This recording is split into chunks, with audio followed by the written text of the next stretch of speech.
Hi, this is Shauna, the CEO and founder of Fuel Talent. In January 2019, we launched the What Fuels You podcast, and since that time, I have had the honor of featuring and highlighting leaders and their incredible stories. Though I'm eager to continue sharing these stories with you, I want to make space for different and relevant content for this unique and challenging time. While we all navigate the COVID-19 pandemic together, on this podcast and the upcoming ones, I'll be having more focused conversations with leaders to help answer questions, get key insights, and share stories of inspiration around how they and their teams are adapting during this new reality. I hope you enjoy these episodes of the What Fuels You podcast.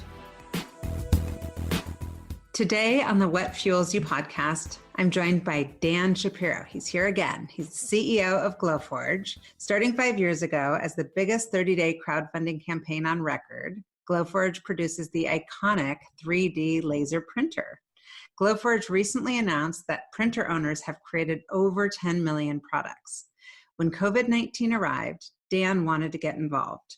With the help of biomedical engineers, doctors, and epidemiologists, they developed a design for the ear saver, which saves pressure and friction off the ears, reduces the risk of damage to ears and face, and makes mask sizing more flexible.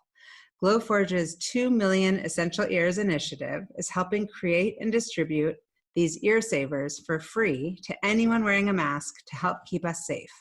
Thank you for the work you're doing. Of course you're doing this. Welcome back, Dan. Oh, this is the mask? Okay, yes. Thanks for having me, Shauna. Yeah, so if you have any sort of mask with ear loops, they sit and they cover the back of your ears. Yes. Which after days or weeks creates pressure sores on the back. Yes. And for people with smaller face sizes, oftentimes the proper fitting ones aren't available, the smaller sizes. And so they don't fit. So this takes the pressure off the back of the ears because you hook it onto the ear saver instead. And it just sits back there, and that's it. Okay, of course you came up with this. Tell me more about this idea. How'd you come up with it? So the original idea of having these ear savers or mask extenders wasn't ours. What wound up happening was that, like with so many things, it was a crazy series of coincidences. And by the way, what it says there is you can order these for free at glowforge.com and we'll ship them for So we're going to have this on video, but for some, it's just going to be on our normal podcast. But anybody who wants to see it, tell us how to find those. Yeah, if you just go to glowforge.com, at the very top, there's a link to request ear savers. Or if you do have a laser, a Glowforge or a laser from another company, you can make them for your community as well. And this came about, these things are just so random and coincidental. A professor at MIT, Dr. Martin Culpepper, was using a Glowforge in his garage. He developed a design for a face shield that can be used to protect people who are wearing masks in hospitals. They scaled that up. So now it's being produced on the same stamping machines that are being used to make like stickers. So they can make hundreds of thousands a day from these machines. Wow. And I was talking to him and I said, what do people need right now? Because he's been investigating this. And he said, we need tens of millions of these little simple things that take pressure off of people's ears. Here's a couple pointers to people who are working on it. So our team, we put some of our mechanical engineering staff on it. We came up with the design that prints really quickly, that's adjustable, that's sizable, that's fast to make. So Glowforge owners can make 1,000 of these a day. And we set out to make 1 million of them, and we're actually really close to hitting that number. And so today, we set up today's May 18th. So where are you approximately right now? It's a month, and we are more than 2/3 of the way there. We're past 600,000. That's amazing. And so you said Glowforge. You said Glowforge owners. So who are those owners? Who's your typical customer? So we're making these at our factory, but we also are having thousands of Glowforge owners creating these. These are mostly people who are who even before the quarantine were at home. Like 80% of Glowforge units are in homes, and they're about evenly divided between people who are buying them for a business that they have. It might be something like a leather crafting business or a jewelry business where they want to scale it up. People who have no business goals at all, but who are buying it to teach their kids technology and how easy it is to make things, or to support a hobby like woodworking, or people who are kind of in the middle who are thinking, hey, I'm going to buy this and I'm going to make gifts and I'm going to make things for the family and I'm going to build furniture, but maybe I'm also going to create some income, or at least help pay for, or like have the unit pay for itself by selling these on Etsy or eBay. And we see all three of those in different proportions. I'm a little intimidated by it. I get like, I'm not creative, or, I'm not handy. How big is it? How big is the actual printer? It's the size of a suitcase. I had Okay. one What right, size suitcase? yeah, like a check bag. Oh, I that's had easy. one. That's not too big. Yeah, I had one behind me, but my daughter decided she was going to supply an entire hospital with ear savers Oh single-handedly. my So I gosh. moved it upstairs. It is now sitting in our dining room on a folding card table, and she's been running it all day. And she has single-handedly supplied well over 500 ear savers. I think she's on her way to That's 1,000. incredible. And so Um, can we help you deliver them? Can my kids help? so if they go to, let's see, deliver, there isn't a way to just deliver. You either can request them for folks who need them, or you Yeah. can make them. But we don't have Or we just can the make them. delivery I piece. know. No, that's just me like friend to friend, like trying to Yeah, do something. Sometimes you just feel like you want to do something. The cool that's the part is thing. that you're absolutely doing something. It's like Mr. Rogers, right? When there's a crisis, you look for the helpers. You look for people who are in Absolutely. there, and you look for ways to help and to make a difference. Yeah. It is so gratifying to my daughter that she's able to help grown-ups. At age 11, she can help grown-ups who are hurt by this disaster. Yeah. Oh, that's incredible. And so you started to say, well, obviously you're selling the printers, so people can either buy the printers and make ear savers or whatever else they want to make for protecting themselves at home that they come up with, or they can actually buy the ear savers. Uh, just get them for free. We give them away, no questions asked, to anybody who's wearing a mask to help. Okay. Well, it's So that's also anybody. today's thing that said that everyone's going to have to wear a mask. Yeah. So anybody from right now, we're offering them anybody from surgeons and physicians to delivery folks and sanitation workers, anybody who's out and about, who's not being quarantined because they're an essential worker to keep us safe. I'm sitting here at home in my basement, staying safe, and there are people coming up to my door several times a day, whether they're Right. delivering the mail or whatever it might be, and they are in harm's way so that I don't need to be. And so we don't have Yeah. any restrictions or qualifications. It's everything from actually, my daughter finished helping a local hospital, and now she's making 300 of them for Bartell's drugs. There's That's another great amazing. example of folks who are on the front lines of being out there so that we can stay safe, who are being exposed to people every day. And what an incredible lesson, right? For them to have that type of hands-on work experience where they're Yeah. seeing a need and filling it as an Oh, 11-year-old. and speaking of schools, can I get in a little extra plug? Yes, I want to talk about that. My kids, we called on. I have a lot of family who are teachers, or both my parents are professors. My brother's a professor. My other brother is a reporter for NPR. He started teaching current events to the kids, and we decided to record those and put them on YouTube. So if you go to shapiroschool.org, you'll get to see Ari, who's the host of All Things Considered, talking about current events. You also get to see Dr. Sarah Parchek teaching about how she leads 100-person expeditions into Egyptian tombs. She Oh, is the wow. one who, she is the Indiana Jones who goes in and actually discovers unseen for thousands of years Egyptian ruins. We have a Grammy Award nominated singer teaching music appreciation. You've got your own And little masterclass happening it is, but it's for kids. And for even though kids. adults like it too, we've got an astronaut who's going to be talking about what it's like to be a surgeon in space. And that's That's coming up in just a couple of amazing. days. That's at That's shapiroschool.org. going to be a gift. I love that. Okay, so shapiroschool.org. Exactly. Okay. SHAPIRO school.org. Okay, cool. Coming back to the ear savers, how are they being used for medical device teams? I read about that as I was prepping for today. Yeah. So what we're seeing is that they're being allocated a relatively small number of these. They generally don't fit very well. And so just using these on the back really helps them, these ear savers on the back of their masks to hook those in, helps Mm-hmm. to prevent damage. We've also got designs out there for face shields. So that is clear plastic that covers the mask. Because if a patient sneezes or something like that, if the mask gets wet in any way, then it has to be discarded. So the face shields help protect the masks. Oh my We've got gosh. a design for a cloth mask that you can print from home out of a t-shirt that's a multi-layer mask with filter inserts that fits really well. So it's I'll humbly say it's better than the handkerchief and 2 rubber bands design that the Surgeon General put on YouTube. And Yeah. you can make it out of any cloth t-shirt, any cotton t-shirt. Yeah. And we've even got folks who are building intubation boxes, which are big acrylic boxes that the doctors can use when they have to intubate and put somebody on a ventilator to keep themselves safe. It's clear plastic that they can use. So Wow. really, this ability to create things at home, through our history, through our company's history, it's always been used for things like furniture and jewelry Yeah, and more fun art and things. and businesses. Now we're suddenly seeing it turns out if you have the equivalent of a factory in your home and you Yeah. are at home, you can make things to help. I Yeah. never expected this to be the case, but Well, yeah, none of we us. I are. mean, so now we're 3 months in, I guess, ish to this thing. When it first got kind of hit here in Seattle, as a leader, obviously you've got many areas of your life where you're a leader. You're a leader in your home as a dad, and you've got your whole team. And I know Co-leader. how much Yeah. you care deeply. You're community leader. Um, what were you thinking as far as kind of how to show up as a leader in this I couldn't have time? been more wrong.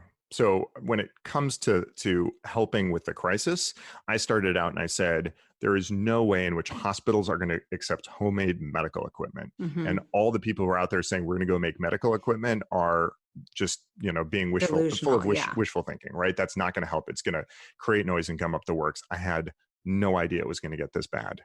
And so as things did, I started looking around saying, can we be a part of this? Is there a way that we can truly help and not just be in the way? Mm-hmm. And that was when we sort of stumbled on the ability to create these at scale, and got really excited about that.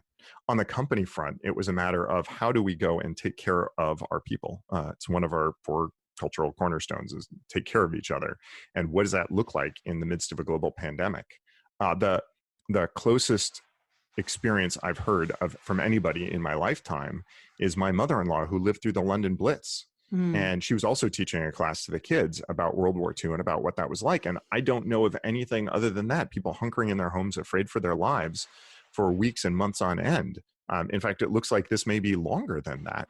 But World War II as a metaphor seems like the closest one or as a comparison. And so when it came to our team, it was about how can we react as quickly as possible to the news? How can we use the best science to dictate what we do? And how Mm-hmm. can we keep people informed and up to date? So I think we were one of the first startups to move to work from home. Um, we set up fully remote as an option, and then as a recommendation, and then as a requirement very quickly before the orders came down. And we've been doing everything we can to make the team effective since then. With budget for setting up your home office, with changing around some of our cultural norms and the way that we operate to make that work better. It's tricky because some of our staff work on heavy machinery that's only present at the office, Right. and so we shifted around some of our projects to emphasize things that can get done in this state. And we're looking at what we can do to, when the time comes, to have people who need to work in the office be able to do so safely, while the rest of us give them plenty of room so that they can employ safe social distancing. Because if we've got an office that fits 100 and we've only got 15 people who need to be there, there's room for us all to take up, to space people out so that they can stay safe. That's still ahead given the current orders, but that's something we're starting to think about. And so how have your employees shown up for you as a leader? It's amazing. It's a time when you get to really see people, right? I mean, just a different side. Yeah. And one of the things I'm most grateful for is that our culture has been one that's really open, where people can share how they feel. And there's a lot of ways we do that. We have the Feels channel in Slack where people share how they're feeling. And we, by mutual agreement, don't try and fix whatever it is that's wrong. We're just there for each other and to listen. I always start my one-on-one conversations with 5 minutes of what I just call feels, same idea. How are you feeling right now? And whenever somebody starts, when I have my first one-on-one, there's often I'm not really sure what to do with this, or, I feel like this project might not be working well. It always takes a little bit of no, I really mean, how are you feeling? Are you feeling happy? Are you feeling sad? Are you feeling stressed? Right. They go into work and you're like, no, I'm just talking to you as above? a human being right now. Yeah. Yeah. And so we've always had room for that.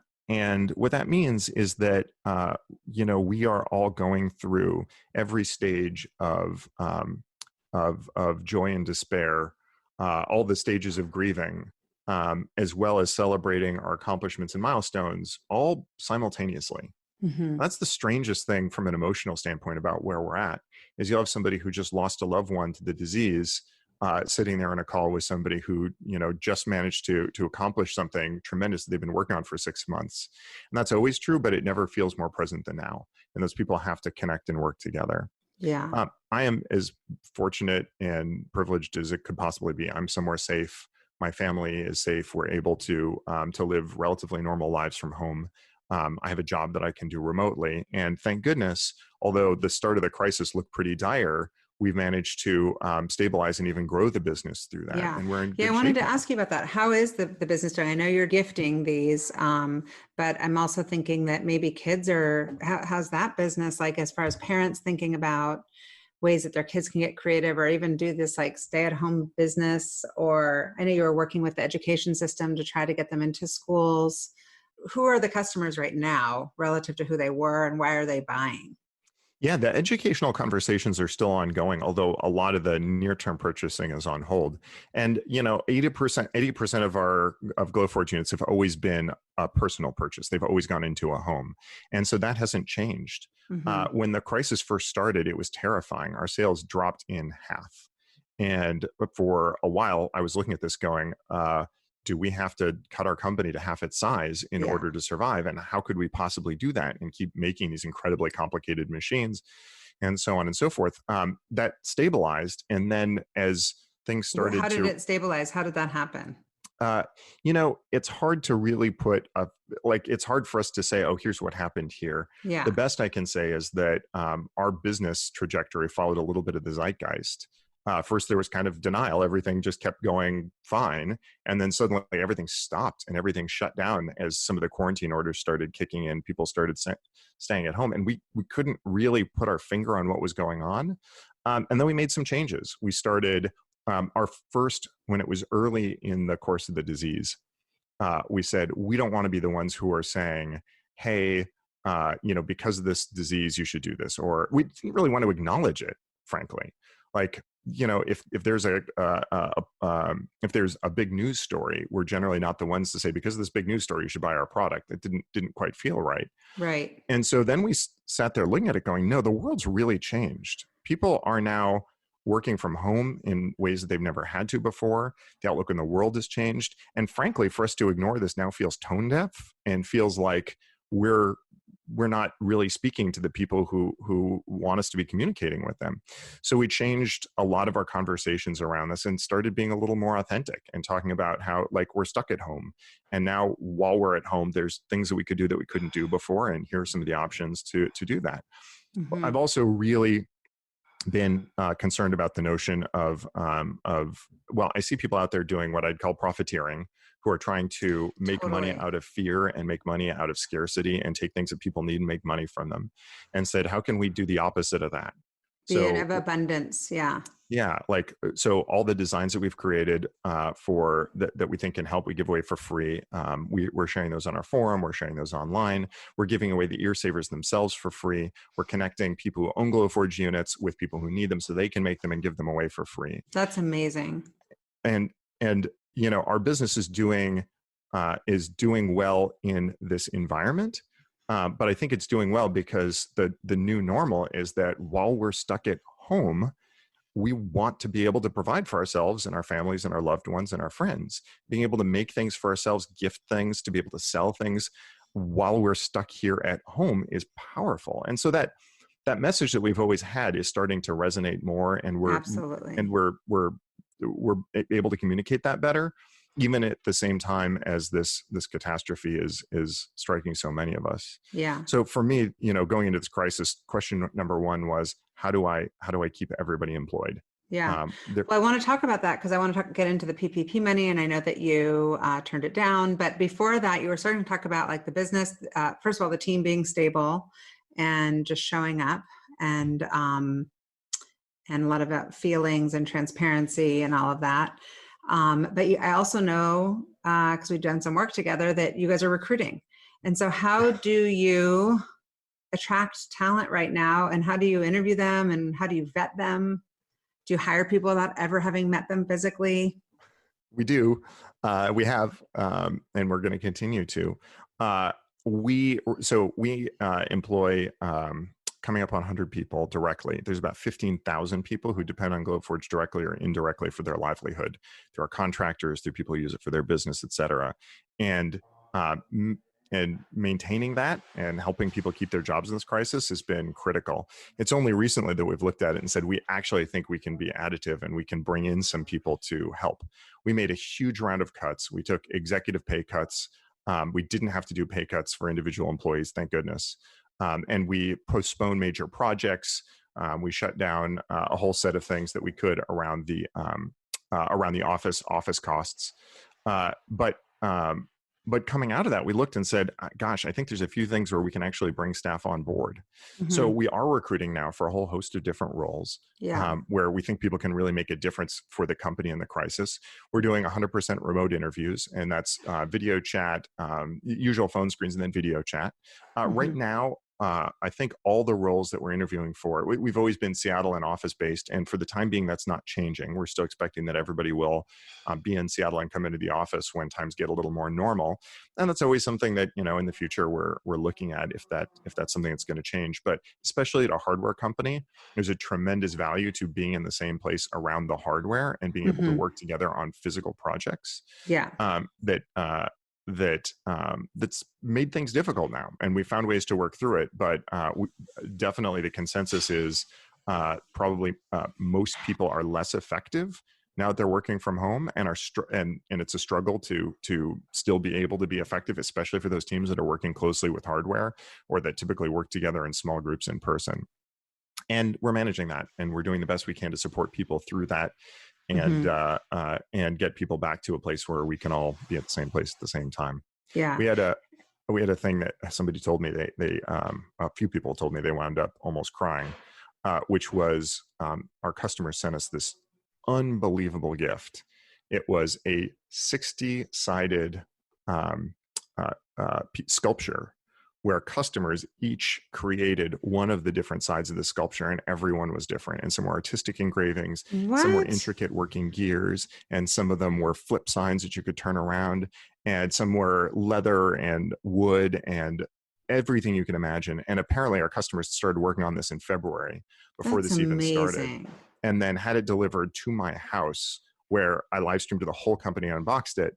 And a couple people told me they almost broke down when I said, and we're going to bring it back to the office and we're all going to see it together. Oh, that's incredible. Not many people have that level of impact on their customers. How do you access customers, by the way? Like, how do people find out about Glowforge that aren't listening to this podcast? Our unofficial company motto is "We have the best customers," and that is also a big part of the answer to your question. About half of our customers hear about Glowforge from another customer. Oh, or they give them a gift. I mean, remember you gave me the what's the word for it? Coaster.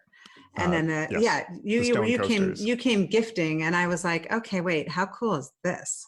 It made it's such a memorable thing to do, right? So here's your candle. It's one of our customers' favorite things is you can take something really simple and transform it into something intensely personal and wonderful as a gift. And that's so cool to have that creative superpower available. And do you have to be a techie, Dan? I'm not techie. Like, how in the world would I be able to do this? No, it takes about 30 minutes to set up if you have never done it before with no experience. Okay. And if you can doodle, if you can copy pictures online and paste them, it's all through a web browser. We have how to do your first 3 prints that has you up and designing and printing. I absolutely guarantee that you'll be able to create like amazing jewelry and signs and all sorts of cool stuff within the first hour of using it. It usually takes 30 minutes to hold your first finished print. And then, there's incredibly complicated things. There's people who are making clocks, like fully operating clocks in furniture and so on. You won't do that in your first hour. Like, it does reward people who are incredibly creative and excellent. But, I want a mouse pad. So I took an old photo that I found at the Library of Congress and engraved it on I was just at the Library of Congress in March, actually, right as this was starting. Oh my gosh. Oh, wow. And so this is my mouse pad. And this took me about, 15 minutes to put together because it's just a picture in a rectangle. And then it took about half an hour to print because it's a high resolution engraving. And now I have a mouse pad. And it's a really cool mouse pad. And it means a lot to me personally because I got to visit the Library of Congress 10 years ago, and I got to see this print in the Library of Congress. Yeah. And now it's my mouse pad. That's really cool. You're going to be the tough dad to buy a Father's Day gift for. It's like, what do you get that guy? Kids make me stuff. It's so great. I want to see what they make. I'm sure they're super creative on this stuff. So how did you know, Dan, early, because everyone was kind of in a panic about the PPP money. And when I read that you turned it down, not took it, and then are going to return it, but that you just turned it down, which was early on. I mean, that was a month or two ago. Yeah. What led to that decision? Like, how did you know that you'd be doing well enough to avoid significant layoffs? It was, I mean, we were trying to make this decision week by week and day by day. So when it first came out, I said, oh my gosh, maybe this will save employees. Maybe this will save some having to lay off employees, because that was a point when our sales were dropping Right. and everything looked like catastrophe. Mm-hmm. And, you know, having run a startup through 2008 and having been in the tech sector in 2000, I'm like, okay, that's it. It's Armageddon for startups. Here we go. It's like, this could be the end. And so immediately put in an application. And as we went through, we saw the slide bottom out in our own business, and we saw ourselves starting to climb back up. And so I would regularly talk to our lawyer and say, okay, given the latest confusing stuff from SBA, do we still qualify? Like, is this something we can sign for? And the lawyer kept saying, yes. But then I kept looking at our business and seeing it climb back to where it was before the crisis, and started feeling more and more uneasy about it. And at this point, we'd actually been approved for the funds. And I had a DocuSign in my inbox saying final submission to go and get the funds. And I said, okay, well, how long can I sit on this? And I got the date, and I kept putting it off, like very deliberately saying, I'm going to wait until the last possible minute. I'm going to wait. And then the last day came around, and I looked at this, and I looked at where our business was. And it was absolutely healthy. It was as good or better than it was before this started. And with sales having picked back up, we had enough money to last for years. Mm-hmm. And I said, I just don't feel like the things that were the case when I applied for this are true anymore. Mm-hmm. And here's the thing: when, as you know, when you lead a company, you have a fiduciary obligation. So you can be taken to court and you can personally be bankrupted if somebody says that you did not take care of your company and your shareholders. Mm-hmm. And so it's a very real possibility that if I turn these dollars down, a shareholder could come in and say, you were irresponsible in doing that. Well, I was going to ask, how did your board and investors respond? So I pulled them in pretty early, and they were kind of all over the map, from absolutely we should do this because it could help keep our company safe, to I think we shouldn't do this because it could look bad in the media, because it's not right for us, because it's still vague, or all sorts of different reasons. Mm-hmm. But because it was a long process, and because we talked about it a lot, everybody was on board when I came in and said, okay, having looked at this, I don't feel with good faith that I can personally sign the attestation that says we need this money because of the downturn in order to maintain jobs and to continue to operate. Mm-hmm. And it was hard because the lawyer was like, well, like, I'm not going to tell you can't do it. I think you could, because, you know, here's all the reasons. But at the end, everybody, including the attorney, was comfortable saying, no, we're going to save this for somebody else. And that's the thing about PPP. It's a fixed budget. So if you take that money, somebody else doesn't. But it wasn't necessarily that super clear in the very beginning that if you take this money, or that it was a race. Like, I had friends who weren't getting it, whose banks were delinquent and getting them any information, and they were panicking. And it's complex, but it became complex day by day. And so the fact that you had the foresight and the just the ethics and just the overall kind of global view of the whole thing, I thought was really impressive. I mean, and who knows, 6 months from now, a year from now, I could be the idiot who bankrupted the company well, because I don't he was think too so. proud. Are you talking to other tech leaders right now and kind of comparing notes? Because I've got a huge slew of entrepreneurs I speak with, and obviously tech leaders, but you know, I don't have VC backing, which I've heard a lot of mixed things of, like, hey, you got all this funding, how do you also take PPP money? That sounds like a complicated conversation, but I'm like, well, it's not just one size fits all here. Yeah, I mean, at the end of the day, I think those dollars are there to save jobs. And so if you're using those dollars to go pad your bank account, then you're not doing it right. And if not taking those dollars means you're going to fire people, then you're doing it right. And that was where it came down to. We realized we could save those jobs even if we didn't take those dollars. So we didn't feel like we had a right to them. Yeah. And how much transparency do you give on these types of decisions? I'm switching gears a little bit to your kids. Like, as you're raising them. I thought you were going to say to the team. Well, to the team. I'm actually switching gears because I'm thinking kids, because I was kind of talking through a lot of this with my kids, and, you know, the 10-year-old's like, what? The 15-year-old's interested and leaning in, and the 13-year-old. Your kids are a little bit younger, but Yeah, the twins are 11. I have a boy and a Yeah. girl. I'll answer both. So for the company, I've always said, hey, once a month, I'm going to update everyone on everything, and you're going to get basically the same information I present to our board of directors. So you get Startup 101 as a piece of learning, as a piece of working at Glowforge, and you get to build the confidence of knowing that you know how the business is going to work. So we share everything: our income statement, EBITDA, sales numbers, the whole 9 yards. We bump that up to weekly. So while we still have a deep overview every month, now every week we go through latest updates, changes, et cetera, talk people through and explain people the PPP developing an outcome and all that. For the kids, I don't think I talked to them about PPP, but I have absolutely talked to them about the business and about the ups and downs and about what we can do to help and about some of the ways that we communicate.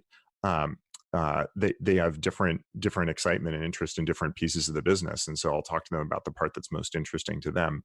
But you know, one of my favorite things, and one of their favorite things, they ask me all the time. They're like, "What are your CEO problems?" And so I will just explain in sort of anonymous, simple terms whatever is the biggest thing on my mind, and they'll propose suggestions. And I love that. yeah, and sometimes they're terrible. Well, I know you and I spoke about how But much sometimes they're really good. how much you talk to the kids, and that's why I was asking them about the PPP, because I was like, I wonder if he's like actually like fully engaging them as his like mini board of directors, Yeah. you know, on and just also helping them understand the get perspective on the magnitude of all of this. It's also been a really powerful way to talk about inequality and talk about the uneven and unfair distribution of resources, talking about how people from underrepresented groups and underprivileged minorities are disproportionately not getting access to the dollars. The dynamic where big banks were prioritizing big applicants because that would maximize their fees. So there are lots of dollars going to big companies. So we talked through that a lot in sort of the context of broader equality, and using that as a way to introduce that topic. I think that's really, really smart. I'm trying to have those conversations. I think it's important to engage the kids on these conversations, especially because school, how are your kids dealing with online school and how are you helping them? You know, my wife Leslie has been unbelievable. We found out we had 24 hours notice that we were going to be homeschooling our kids, like so many other folks. And so put the kids to bed early, went down to the basement, spent 4 hours figuring out how we're going to do it. And we put together Shapiro School we put together some family members who didn't want to be on YouTube, but we're still happy to teach them. So my mom's teaching botany, my dad's teaching pre-calculus, which is not what they're scheduled to learn right now, but he's a math professor emeritus, so he was excited about that. And various other folks. We put together OutSchool is a great startup that's creating paid classes, and so those are kind of some neat treats because they're really high quality. There was a class that purported to teach something while playing Dungeons and Dragons, and the kids I'm writing this one down. Didn't teach anything, but they love the Dungeons and Dragons game. Yeah, so we need to supplement, right? I mean, at least, yeah. So OutSchool, okay. OutSchool's been great, and they've spent a lot of time Skyping with friends. We never really had them have phones or any sort of email or whatever, but now we're giving them access to be able to Skype with friends and email with friends, and that's been a powerful way for them to keep connected. My wife runs a weekly Dungeons and Dragons game for them and their friends, which switched from in person to virtual. And so that's still going on. And that's been a really powerful sort of social connector, because I think the social part is just the social part's huge. And then you think about like, okay, the risk of them getting sick versus the risk of like depression and anxiety and all these other things that are on the back end of this, if they just kind of go inward and don't see other human beings and other peers and learn those emotional intelligence things of how to kind of navigate the world through people. Yeah. That's a whole thing. But it's funny because I've gone on a couple of socially distanced walks with girlfriends. And now the new conversation is like, who's sucking and who's doing well at like quarantine life. Like, there's all this pressure that us type A kind of highly driven people put on ourselves. And as I'm hearing this, I'm sitting here shaming myself. Like, I'm not doing enough as a mom. Leslie sounds incredible. But what are you doing to just like chill and decompress completely? And don't say you're like doing Ironman triathlons or something. Oh, no. But we did have a big quarantine splurge. What is that? What'd you buy? Quarantine splurge. We got a trampoline. This was just too good to be true. I'm like, surely this cannot be as good as it looks. I spent $150 on an inflatable raft on Amazon. Where does it go? Are you on the water? And so I'm like, you can't get a boat for $150. That just doesn't make Okay. any sense. So we wound up like getting a little electric motor for it and everything else, and going in, putting it in the lake, and it's amazing. We've been out What? every sunny day this week. You need It's to send me fantastic. pictures. Yeah, absolutely. It's Wait, what? it's the Intex Excursion 5, and we bring it in the minivan, blow it up, and then put it in the water. And it holds And all it's of you? fantastic. Yeah, it's huge. It's 12 feet. You guys are lighter than our 12 family. feet long. We might sink in that thing. And so, yeah, that's been our boat, and that's been so lovely. Just a chance to get out, and the kids take turns When rowing. it's nice out, they need something, and that feeling of freedom too that being on the water provides. Yeah. So that's your Quarren splurge. And how about your Quarren creative outlet? Are you playing any musical instruments, or cooking, or gardening? Lots of cooking. Okay. Another splurge has been spent. We've been buying really expensive beans. Rancho Gordo makes heritage beans that are like $7 a pound, which is really expensive for beans, but not expensive for dinner. Yeah. And the kids have been making chilies and soups and all sorts of stuff. So that's been fun. So a lot of cooking, all the usual, plus some new dishes. That's fun. We play Dungeons and Dragons as a family together, and that's still something we've been doing. That's been a lot of fun. No puzzles? My wife really enjoys puzzles, but usually it's her doing them. Usually she likes it as a solo activity. My husband does them, and he'll come over and be like, you should try to just put in one. And I don't know if it's what's the ADD or what's happening, but I am so the anti-puzzle. I'm like, I cannot concentrate. This doesn't do it for me. We've been playing a lot of backgammon.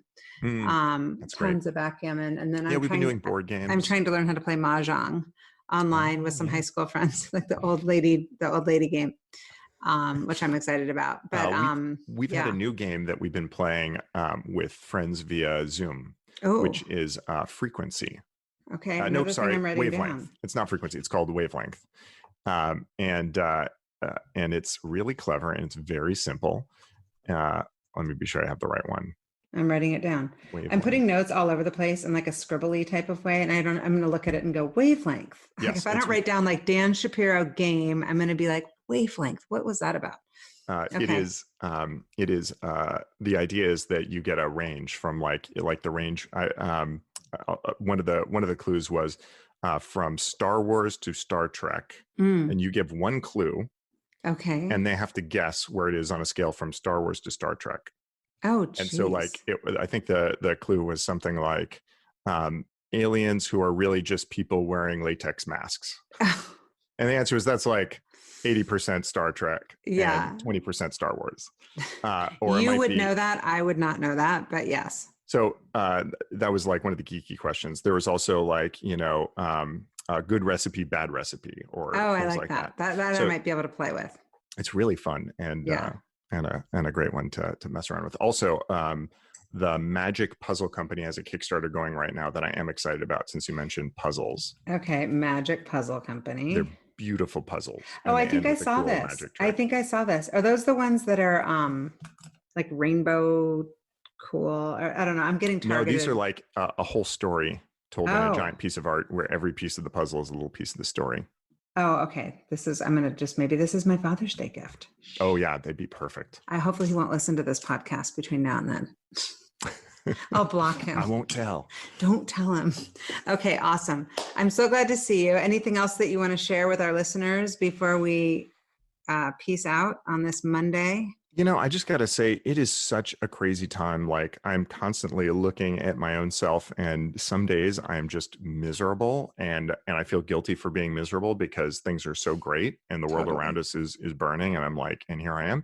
And other days I feel great, and I feel guilty for feeling great when the world around us is burning it's all and miserable. So complex. It's a really hard time, and figuring out how as members of the community, as humans, as people who are trying to do our jobs, how we connect and engage with other people who are all experiencing that same range, man, it is a tough time. And it is a tough time. I'm grateful we've had the opportunity to talk about it. I'm super grateful. I think that what you're maybe unaware of, because you're inside your own body, having your own thoughts, is that you are having such an impact. The business that you're running, the leader that you're being, And I think that, in those down moments, you just recognize that you're human, give yourself a little hug. I'm trying to just focus on my heart and less on my head, because my head is like, it's just crazy right now, hour by hour, how you're feeling. And the guilt is real. And so I think as long as we are being generous with our heart and with our spirit, and which you clearly are, you're literally changing the world right now. And so you're doing something, and I find very inspiring. So thank you. Thank you. And good to see you. And likewise. So Thanks good so to much, see Shauna. you. Air hugs. I'll see you soon. Air hugs. Okay. Bye. Bye-bye. Thank you for listening to the What Fuels You podcast. Be sure to subscribe, rate, and review on iTunes, Google Podcasts, or Spotify, and follow us on social media to keep up with the latest news and episodes. You can also contact us at podcast@fueltalent.com to provide feedback, ask questions, and share topics or guests you would like us to cover in the future. We hope you feel inspired by our guests and that we have helped fuel your day. Join us next time for another episode of What Fuels You.